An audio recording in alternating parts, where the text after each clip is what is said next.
Here's a probability question. If you throw a dart at a mystery object A and your accuracy isn't great, what's the chance you'll hit it? There's a totally obvious answer. You just throw lots of darts and you just count the fraction of your darts that hit A. Let's dress it up more formally. Let x be a random variable describing the location of a random dart, and let x1 up to xn be samples drawn from x. Then the probability of hitting A is roughly the fraction of the xi that lie inside A. Here I've written it with indicator function notation. 1 sub xi in A is equal to 1 if xi is in A and 0 if xi is not in A. So this expression on the right just counts up the number of darts that hit A. Indicator functions are really useful for turning Boolean conditions into algebra that you can do maths with. Because they're random samples, they may or may not be representative, which is why I've written that probability that x in A is approximately this average. So why am I telling you about this blindingly obvious idea and dressing it up in fancy notation? This is actually a special case of a general method called Monte Carlo approximation, and this general method is the basis for pretty much all modern probabilistic machine learning. We're going to be using a version of it in the next video to do base rule by computer for when the maths is intractable, and we'll be using it in many other ways in the rest of the course. In the master's course on probabilistic machine learning, you'll learn how Monte Carlo approximation comes in when we're training a neural network to generate synthetic data points, for example to create new images. Before going on to the general method, I just want to make a quick point about coding. Here's an example of Monte Carlo code. I'm told a random variable x, in this case normally distributed, and I want the probability of an event, in this case the event that x is larger than 5. Here's how I'd implement it in NumPy. I'd generate a sample of x values, say 10,000 of them.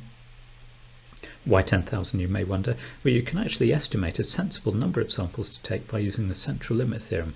It's a fairly simple calculation, but it's outside the syllabus for this course. Then I test whether the sampled x values meet the condition that I'm interested in. This is NumPy and x is a vector, so this must be a vectorized operation. I is a vector of 10,000 Boolean values. I want to sum up the indicator functions and divide by n, in other words, find the mean of all those indicators. NumPy will automatically typecast booleans to integers, so all I need to type in is numpy.mean of I. Now, we'll be using Monte Carlo a lot in this course because it's the backbone of computational probabilistic machine learning, so we really need to be able to write fast and efficient code for it. This is just 3 lines of code. Don't go around writing silly for loops or list comprehensions because it'll take you longer to code and it'll take the computer longer to execute. You can really see from this where NumPy has its strengths. The whole point of vectorized calculation in NumPy and all the syntactic sugar that comes with it is to make this sort of computation easy to write and blindingly fast. If you didn't know anything about Monte Carlo and if you weren't familiar with NumPy, you might look at this code and not even spot the 10,000 there in the first line and wonder what on earth it's doing. Okay, now let's state the general version of Monte Carlo. The general version is actually written as a statement about expectations, not probabilities. So first, let's remind ourselves about expectation. The expected value of a random variable big X is the sum or integral of little x times the likelihood of little x, where little x ranges over the sample space, i.e. over all possible values.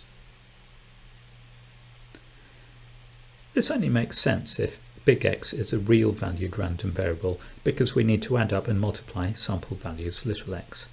But for interesting probability models, we'd like to work with rich complicated random things like random faces or random text strings, so it's much more useful to use a different version of expectation.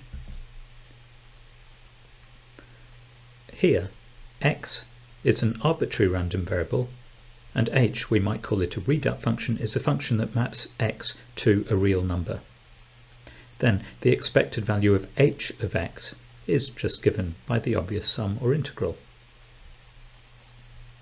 Now, the general form of Monte Carlo approximation is just this.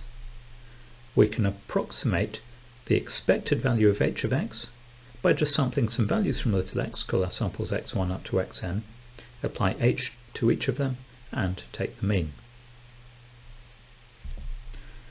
This is the Monte Carlo approximation. It's also called Monte Carlo integration because it's a way to evaluate an integral, at least for continuous x. Let's link this general form back to the probability estimation that we opened with. It's all about choosing the random variable big X and the readout function h. Here we're told what x to use, so it's just a matter of inventing the right h. I shall let h of x be the indicator that x is in A. Incidentally, just a small point about notation here. H has got to be a plain simple function that maps an arbitrary value little x to a real number, so my h function has little x in it rather than the random variable big X. Anyway, the Monte Carlo approximation says that the expected value of h of big X, i.e. the expected value of this indicator function, is roughly the mean of the indicator function applied to all the sample values of little xi.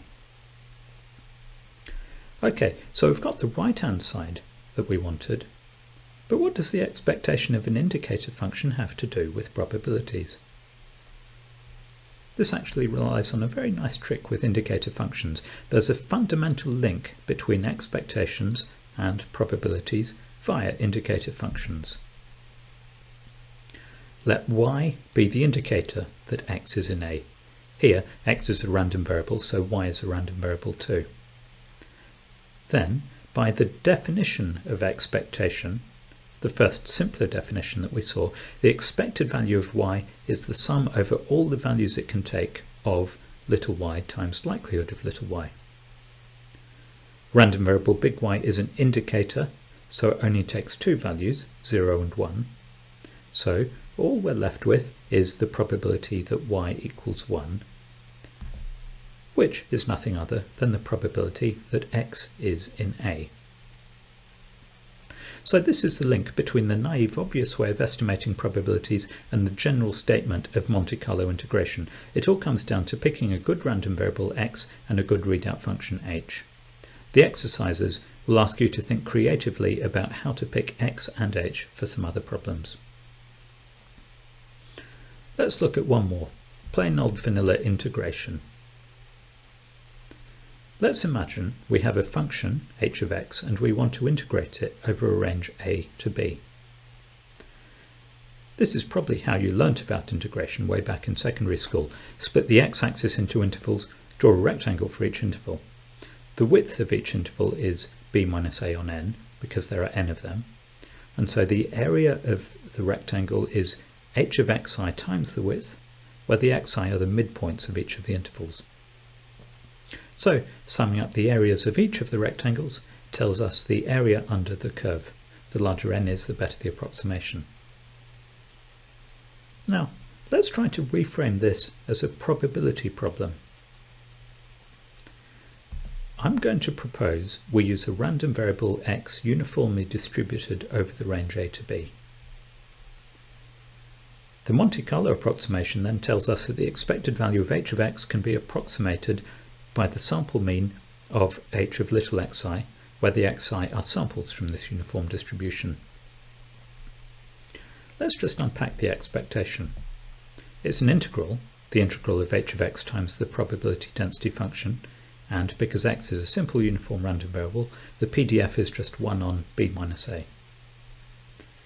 So, if we just rearrange our Monte Carlo approximation, multiplying each side by b minus a, we get back to something very similar to the classic split into rectangles formula. The only difference is that the classic formula insists on picking the xi evenly spaced across the interval, whereas our Monte Carlo version says we can just pick the xi randomly wherever we like, as long as it's uniform over the range. The bottom version is called Monte Carlo integration. The name Monte Carlo, I think, is a bit dumb. It's just, hey, this method's random. Do you know what else is random? Gambling. And do you know where they have lots of gambling? In Monte Carlo. So I think we should rename the standard type of integration. Let's call it Trinity College integration in honour of Isaac Newton. Okay, we've looked at two ways of applying Monte Carlo. I just want to talk very briefly about one more. This will be just words, I won't go into the maths. Let's think about computer graphics, in particular ray tracing. Suppose I want to render a 3D scene. Let's work out for some particular pixel on the screen, call it P, how it should be coloured. First, we'll figure out which 3D object the user is seeing through pixel P. Let's say the user sees point Q on some object in the 3D world. Next, we look at the light sources that are illuminating Q. From every point on every light source, I can imagine a ray of light that might hit Q. Each point X will also send rays all over the place, but I'm working out the illumination of Q, so I'm only going to consider the rays that hit Q. Any ray that hits Q will be reflected, usually in a range of directions depending on the material that this object is made of. But I'm interested in the illumination as seen by the user, so I'm only interested in rays that hit P. If I work out the amount of illumination sent from X to Q, and the fraction of that that's reflected towards P, I get the illumination at P due to X.